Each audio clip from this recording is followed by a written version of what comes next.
Assalamualaikum warahmatullahi wabarakatuh. Selamat datang, para pembaca yang budiman. Pada kesempatan kali ini, saya akan berbagi kisah nyata yang dialami oleh 3 pendaki di sebuah gunung yang dikenal penuh misteri. Cerita ini bukan sekadar pengalaman biasa, tapi sebuah peringatan bagi kita semua bahwa alam memiliki aturannya sendiri, dan tidak semua jalur bisa kita lalui tanpa akibat. Mari kita simak bersama kisah mereka yang nyaris tidak kembali. Angin malam di lereng gunung itu bertiup lirih, membawa aroma tanah basah dan dedaunan yang mulai mengering. Di antara pepohonan tinggi yang menjulang, ada satu sosok yang berjalan perlahan, langkahnya hati-hati menapaki jalur setapak yang remang.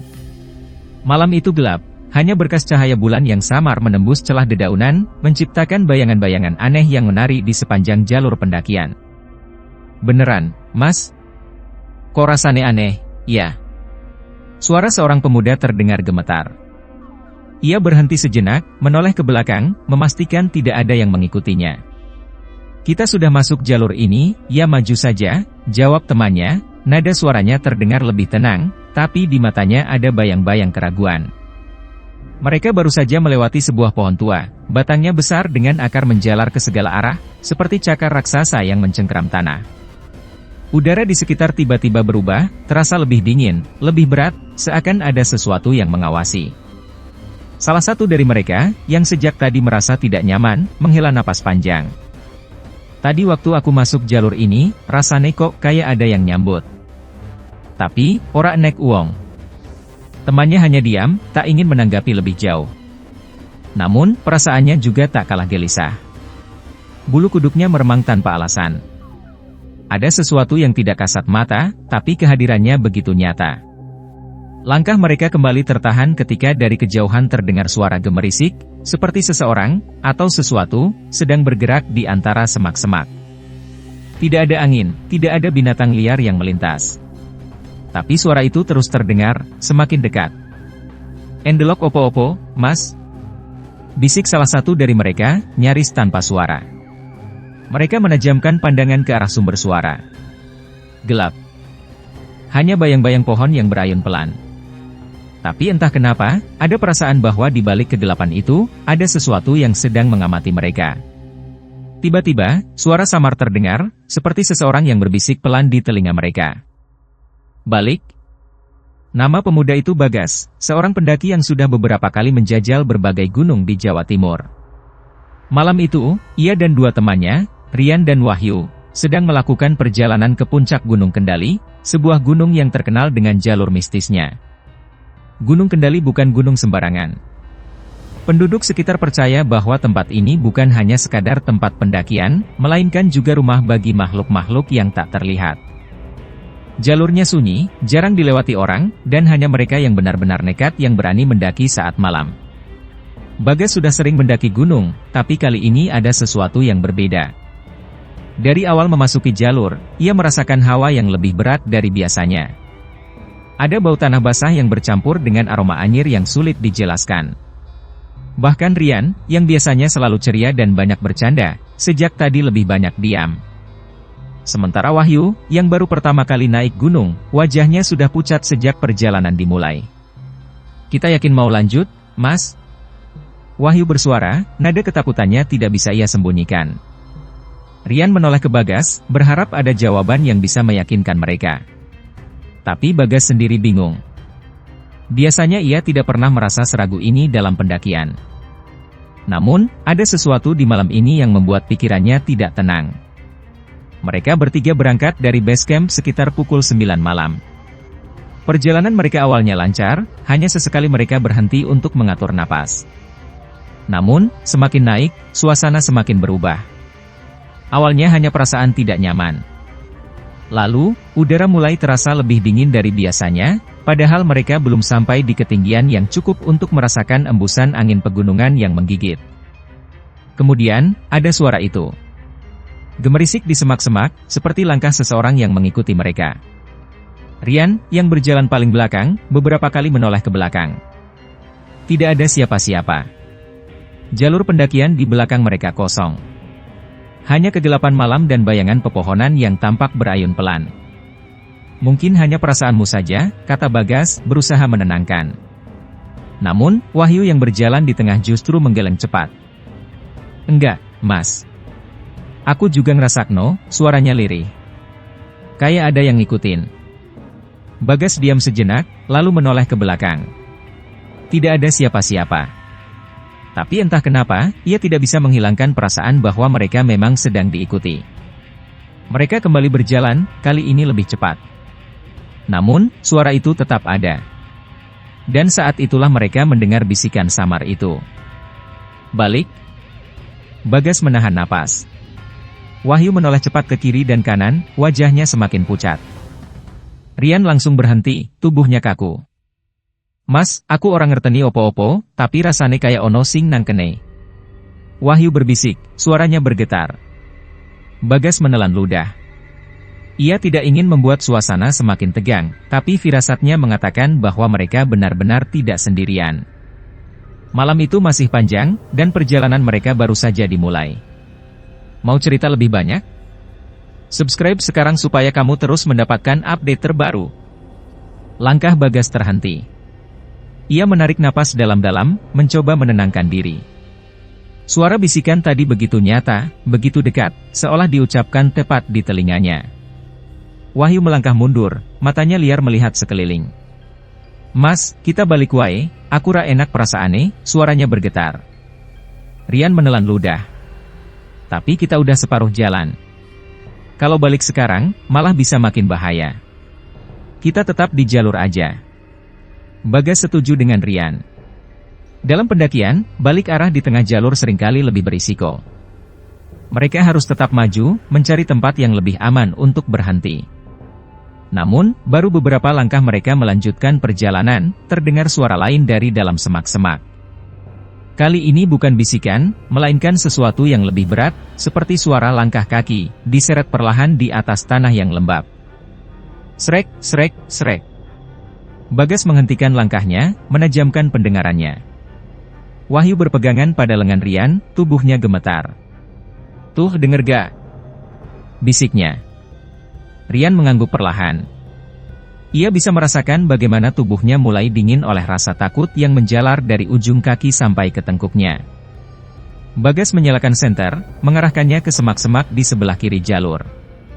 Namun, yang terlihat hanya ranting-ranting kecil yang berayun pelan. Kosong. Tidak ada siapa-siapa. Tapi suara itu masih ada. Srek, srek, srek. Lambat. Berat. Dan makin mendekat. Wahyu sudah berkeringat dingin. "Mas, ayo cepet jalan, aku ra betah nang kene." Rian mengangguk cepat. Ayo, kita lanjut." Mereka bertiga mempercepat langkah, mencoba mengabaikan suara yang terus mengikuti. Tapi belum sampai beberapa meter, sesuatu yang lebih mengerikan terjadi. Tiba-tiba, suara langkah itu berhenti. Bersamaan dengan itu, udara di sekitar mereka berubah drastis. Lebih dingin, lebih sunyi. Tidak ada suara jangkrik, tidak ada angin yang berembus. Kemudian, terdengar suara, krek, suara ranting patah di belakang mereka. Refleks, mereka bertiga menoleh bersamaan. Dan di sana, di bawah cahaya bulan yang redup, berdiri sosok tinggi dengan tubuh kurus, nyaris menyerupai bayangan. Wajahnya samar, tertutup oleh kegelapan, tapi matanya, 2 titik merah kecil, bercahaya dalam gulita. Sosok itu berdiri diam, hanya beberapa langkah dari tempat mereka. Tidak bergerak. Tidak bersuara. Hanya menatap. Rian mencengkram lengan Bagas. "Mas, itu apa?" Suaranya hanya keluar sebagai bisikan kecil, nyaris tidak terdengar. Bagas tidak menjawab. Napasnya tercekat. Sosok itu masih di sana. Dan tiba-tiba, ia melangkah maju. Sekali. Lalu sekali lagi. Pelan, tapi pasti. Seketika itu juga, Wahyu berteriak panik, berlari tanpa arah ke dalam hutan. "Wahyu! Ojo melayu!" Bagas berusaha mengejarnya, tapi Wahyu sudah lebih dulu menghilang dalam kegelapan. Rian juga panik. "Mas, kita gimana?" Tapi Bagas tidak menjawab. Ia hanya bisa menatap ke depan, ke arah sosok itu, yang kini berdiri tepat di jalur mereka. Jalan satu-satunya untuk keluar dari sini adalah melewati makhluk itu. Bagas dan Rian berdiri mematung. Napas mereka memburu, bukan karena lelah, tapi karena rasa takut yang kini mencengkeram erat. Sosok tinggi kurus itu masih di sana, berdiri tepat di jalur mereka, seperti menunggu sesuatu. Wahyu sudah berlari entah kemana. Suara langkahnya semakin menjauh, meninggalkan Bagas dan Rian dalam ketegangan yang semakin pekat. "Kita harus cari Wahyu," bisik Rian dengan suara bergetar. Bagas mengangguk, meskipun pikirannya masih kacau. Ia tahu satu hal, mereka tidak bisa terus berdiri di tempat ini. Perlahan, ia menyalakan senter, mengarahkan cahayanya ke depan. Namun, anehnya, sosok itu tidak lagi ada di sana. Bagas dan Rian saling berpandangan. Tidak ada suara langkah, tidak ada bayangan bergerak. Seakan makhluk itu menghilang begitu saja tanpa jejak. Tapi mereka tahu, sesuatu masih mengawasi. Tanpa membuang waktu, mereka mulai berjalan cepat menyusul Wahyu. Namun, setelah beberapa langkah, mereka mulai menyadari sesuatu yang membuat bulu kuduk mereka meremang, jalurnya berubah. Tadi seharusnya mereka hanya perlu mengikuti jalur tanah menanjak yang cukup jelas. Tapi kini, yang ada di depan mereka hanyalah pepohonan lebat, akar-akarnya menjalar di tanah seperti tangan-tangan yang siap mencengkeram. "Mas, jalurnya kok beda?" Rian berbisik panik. Bagas mengernyit. Ia yakin mereka tidak tersesat, tapi pemandangan di sekitarnya kini asing. Tidak ada tanda-tanda jalur pendakian. Tidak ada bekas jejak kaki. Mereka berhenti. Udara semakin dingin. Lalu, samar-samar, terdengar suara Wahyu menangis di kejauhan. "Mas! Tolong!" Suara Wahyu lirih, seperti tercekik. Tanpa pikir panjang, Bagas dan Rian langsung berlari menuju arah suara itu. Namun, semakin mereka berlari, suara Wahyu semakin jauh. Mereka berhenti, mencoba mendengarkan dengan saksama. Dan saat itu juga, mereka menyadari sesuatu yang membuat jantung mereka hampir berhenti berdetak. Suara Wahyu kini bukan berasal dari satu arah, tapi dari berbagai arah sekaligus. Suara itu datang dari kiri, kanan, depan, bahkan dari belakang mereka. "Mas! Tolong! Mas! Tolong! Mas! Tolong!" Suara itu terus menggema, seakan-akan ada puluhan Wahyu yang terjebak di hutan ini, memohon pertolongan. Bagas menggigit bibirnya. "Ini bukan Wahyu," bisiknya pelan. Rian menelan ludah, wajahnya sudah pucat pasi. "Terus kita harus gimana?" Sebelum Bagas sempat menjawab, suara lain muncul, suara tawa. Pelan di awal, kemudian semakin keras. Tertawa panjang, melengking, seperti berasal dari sesuatu yang bukan manusia. Rian langsung menutup telinganya, tubuhnya bergetar hebat. "Mas, kita harus keluar dari sini." Bagas menarik napas dalam-dalam, mencoba menenangkan diri. Ia menoleh ke sekeliling, mencari jalur yang bisa membawa mereka kembali ke trek pendakian yang benar. Namun saat ia menyorotkan senter ke depan, jantungnya seperti berhenti berdetak. Di sana, puluhan sosok berdiri di antara pepohonan. Tinggi, kurus, tubuh mereka seperti bayangan hitam tanpa bentuk yang jelas. Mata mereka merah menyala dalam kegelapan. Mereka tidak bergerak, tidak bersuara. Mereka hanya menatap.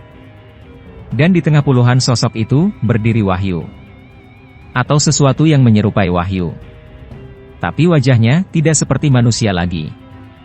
Yuk, klik subscribe dulu biar cerita makin seru dan kamu nggak ketinggalan yang lainnya. Bagas menelan ludah, tangannya mencengkram lengan Rian erat-erat.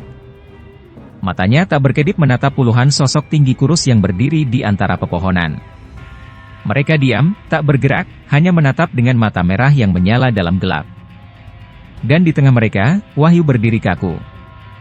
Namun, ada sesuatu yang aneh, wajahnya tidak seperti manusia lagi.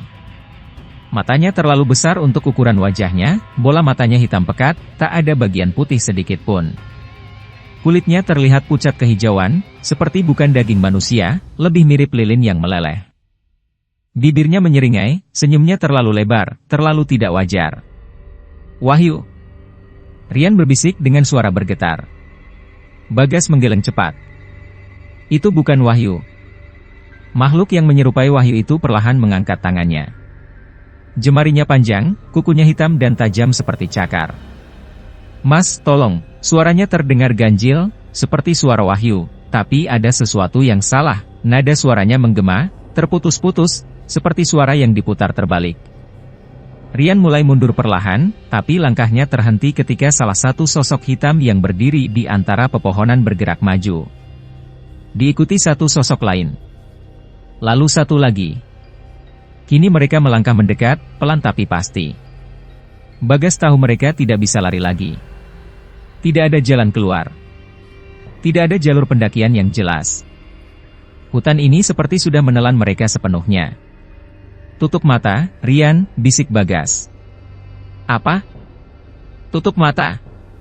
Jangan lihat mereka." Suara Bagas terdengar tegas.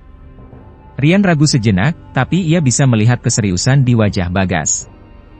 Dengan tangan gemetar, ia menutup matanya rapat-rapat. Bagas menunduk, memejamkan matanya juga.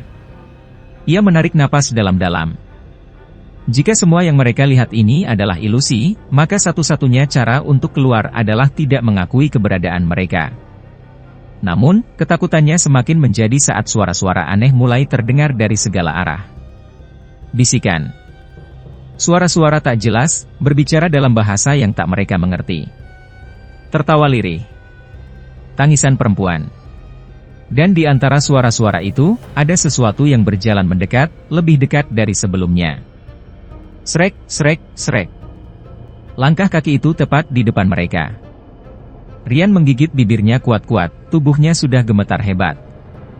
Ia bisa merasakan hawa dingin yang begitu menusuk, seolah ada sesuatu yang berdiri tepat di depannya. Bagas masih memejamkan mata, tapi ia bisa mendengar dengan jelas sesuatu bernapas di dekat wajahnya. Lambat. Berat. Dan kemudian, sebuah suara berbisik di telinganya. "Buka matamu." Bagas merasakan tengkuknya meremang. Tapi ia tetap bertahan. Ia tidak boleh membuka mata. Rian mulai terisak pelan. "Mas, aku ora kuat." Tapi Bagas langsung meraih lengannya, mencengkramnya erat. "Tahan, Rian. Jangan buka mata, jangan dengarkan mereka." Lalu tiba-tiba, suara-suara itu semakin keras. Tertawa. Jeritan. Tangisan. Dan kemudian, hening. Benar-benar hening. Bagas masih menahan napas, matanya tetap tertutup. Dan saat itulah, sesuatu menyentuh pundaknya. Bagas menahan napas. Pundaknya terasa dingin, seperti disentuh oleh sesuatu yang tidak memiliki kehangatan manusia. Jari-jari panjang itu mencengkramnya perlahan, memberi tekanan yang semakin kuat.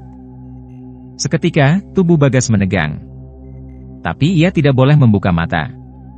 Rian di sebelahnya mulai terisak makin keras. Nafasnya tersengal, seolah berusaha melawan sesuatu yang menekannya dari segala arah.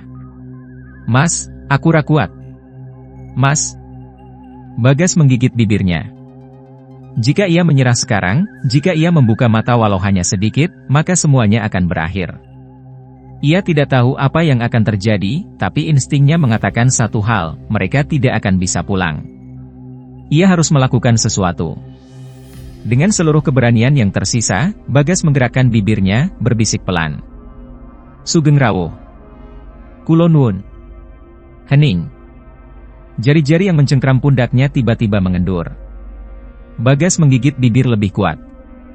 Ia tidak tahu kenapa ia mengucapkan salam itu, tapi ia ingat pesan dari orang-orang tua dulu, hormati mereka yang ada di tempat ini, jangan menantang, jangan melawan. Tubuhnya masih menegang, tapi ia melanjutkan ucapannya, kini sedikit lebih lantang. "Kula boten maksud ganggu. Kula namung kepingin mulih." Saat itu juga, hawa dingin yang mencekik mereka perlahan mereda. Rian, yang sejak tadi ketakutan, mulai merasakan perubahan.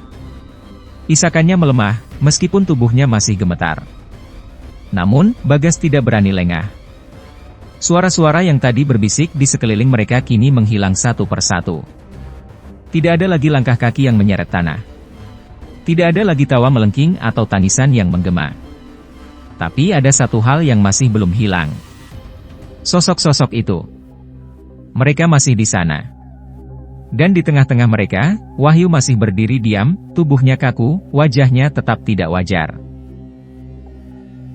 Bagas tahu, jika ingin selamat, mereka harus membawa Wahyu kembali. Dengan hati-hati, ia meraih tangan Rian dan berbisik, "Kita maju." Rian menoleh kaget. "Apa?" "Gendeng, Mas. Percaya aku. Kita maju, jangan lari." Rian menelan ludah, tapi akhirnya mengangguk. Perlahan, mereka mulai melangkah. Sosok-sosok tinggi kurus itu tetap diam, mata merah mereka menatap tanpa ekspresi. Tidak ada yang bergerak, tidak ada yang menghalangi. Namun, setiap langkah terasa seperti menapaki es tipis yang bisa retak kapan saja. Ketika mereka hampir mencapai Wahyu, Bagas memperhatikan sesuatu. Wahyu tidak bernapas. Tubuhnya tidak bergerak sama sekali. Seperti patung. Seperti hanya cangkang kosong. Dengan tangan gemetar, Bagas menyentuh pundaknya. "Wahyu," bisiknya pelan. Tidak ada reaksi. Namun, saat Bagas mengguncangnya sedikit, Wahyu mengangkat wajahnya dan tersenyum lebar. Senyum itu bukan senyum manusia.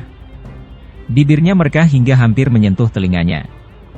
Matanya yang hitam pekat menatap kosong, seperti boneka rusak. Bagas merinding. Ini bukan Wahyu. Namun, sebelum ia bisa mundur, Wahyu tiba-tiba berbisik pelan. "Aku es mulih." Seketika itu juga, tubuh Wahyu limbung, ambruk ke tanah. Dan saat itu terjadi, semua sosok di sekeliling mereka menghilang. Tidak ada lagi mata merah menyala. Tidak ada lagi suara bisikan. Hutan kembali sunyi, seperti tidak pernah terjadi apa-apa. Bagas dan Rian membeku di tempat, saling berpandangan dengan napas terengah-engah. Wahyu terbaring di tanah, tubuhnya masih dingin, tapi perlahan matanya terbuka. Kali ini, matanya kembali normal. Ia menatap Bagas dan Rian dengan bingung. "Mas, kita di mana?" Bagas dan Rian tidak menjawab. Mereka hanya berdiri diam, mencoba memahami apa yang baru saja terjadi. Namun satu hal yang pasti, mereka harus segera pergi dari tempat ini. Tanpa banyak bicara, Bagas meraih tangan Wahyu dan menariknya berdiri. "Jangan tanya apa-apa dulu," katanya. "Ayo, kita pulang." Dan tanpa menoleh ke belakang, mereka bertiga berjalan cepat, meninggalkan tempat yang hampir saja menjadi kuburan mereka. Langkah mereka semakin cepat, menembus hutan yang mulai terasa lebih nyata. Udara dingin yang menyesakan kini perlahan menghangat, dan suara-suara aneh yang tadi menghantui mereka benar-benar menghilang. Bagas terus menggenggam lengan Wahyu, memastikan ia benar-benar bersamanya. Sesekali, ia menoleh ke belakang, memastikan tidak ada yang mengikuti. Namun, kegelapan di belakang mereka tetap sunyi. Setelah berjalan beberapa jam, mereka akhirnya melihat sesuatu yang hampir membuat mereka menangis lega, jalur pendakian yang sebenarnya. Tanda-tanda pendakian kembali terlihat. Jejak-jejak tanah yang sering dilalui pendaki lain, sisa-sisa perapian yang sudah padam, dan papan kayu kecil bertuliskan nama jalur. Kita balik ke jalur asli," suara Rian lirih, nyaris tak percaya. Bagas mengangguk lemah. "Ayo terus, kita harus sampai base camp." Mereka bertiga berjalan tanpa berbicara, terlalu lelah untuk mengucapkan apapun.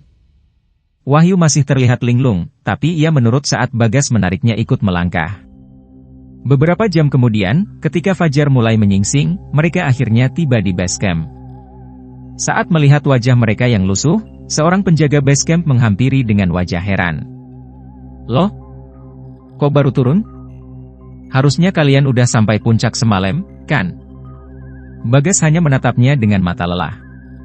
"Kita tersesat." Penjaga itu mengernyit, lalu menghela napas panjang. Kalau lewat jalur itu, memang sering kejadian kayak gini. Ada yang bilang tempat itu, jalan yang gak pernah kembali. Bagas dan Rian saling berpandangan. Banyak pendaki yang hilang di jalur itu.